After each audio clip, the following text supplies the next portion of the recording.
Since the first motion picture camera was created by the white man, many filmmakers were eager to use it as a tool to document, but also to colonize the land. Many of the first Canadian films ever made have the presence of the colonial gaze. These films advertise the Canadian landscapes as vast and empty to encourage the immigration of settlers to the country. But in the process of doing that, they distorted and misrepresented the lives of indigenous people. In this video essay, I will examine how the indigenous documentaries Your Indian Land and Kanesatake, 270 Years of Resistance, engage with the concept of visual sovereignty and indigenous storytelling as a form of subverting and challenging the presence of the colonial gaze throughout Canadian film history. Your Indian Land, made in 1969 by Michael Mitchell, documents the blockade of the international bridge between Canada and the United States by the Mohawk people, who were protesting against the government policies that required them to pay taxes for bringing goods and personal resources into their own land. Kanesatake, 270 Years of Resistance, released in 1993 by Alanis Obomsawin, focuses on the Oka crisis of 1990, in which a series of dramatic confrontations developed between the Canadian government and the Mohawk people, who were trying to defend and prevent their land, and the land of their ancestors, from becoming a golf course.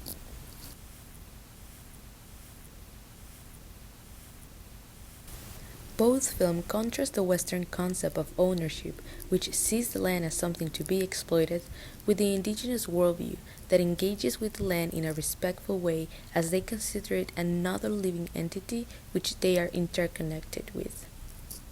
You're blocking the road between two countries, and this we can't allow. And you won't listen to our reason, yeah? Well, I listen to your reason, but what can I do? This is the law. You can't block the road. The law states I know. you as peace officers have to enforce this. Now, you're on Indian land, under the Section 31 of the Indian Act, specifically to a peace officer. What about the Any code of trespass? blocking the road? This is part of the reserve, no? Wadari wate jato. Tutku nena ohondo gari wade kone gari ho hetstu. Tahino werado ne seguayati zonzi nahoda gon rogeru. As far back as I can remember, there has always been a struggle. I hope that the Creator will give you the integrity to fulfill these things. Dareto.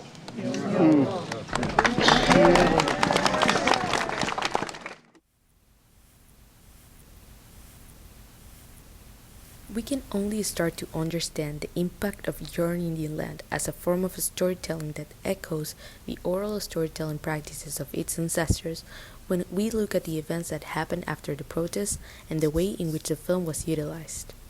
2 days after the protest, the Mohawks asked for the film in order to review their own situation, as people started to blame each other and the tribe was falling apart. They needed to see what actually happened that day.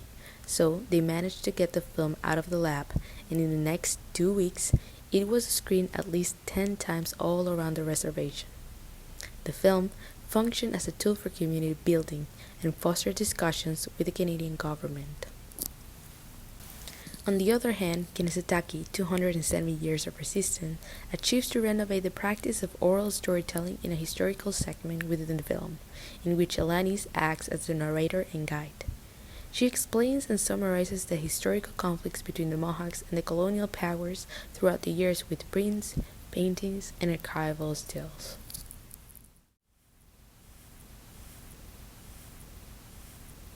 In both films, visual sovereignty prefigures in the form of political land claims.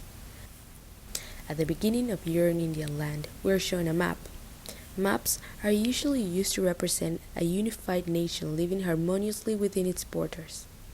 In this film, the map trope is appropriated by the Mohawks to point out how a line, a border that was never meant for them, is now threatening their sovereignty. Kanesatake, 270 Years of Resistance, takes a different approach and shows us most of its female interviewees in green spaces as representations of Mother Earth and their connection to their land.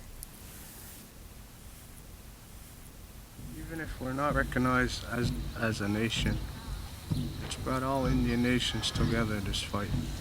So in a way, our battle is won.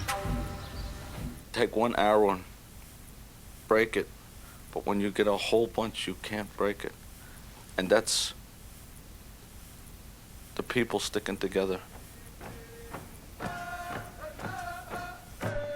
In the end, both of these amazing documentaries were able to create a feeling of unity and solidarity among indigenous nations all around the country.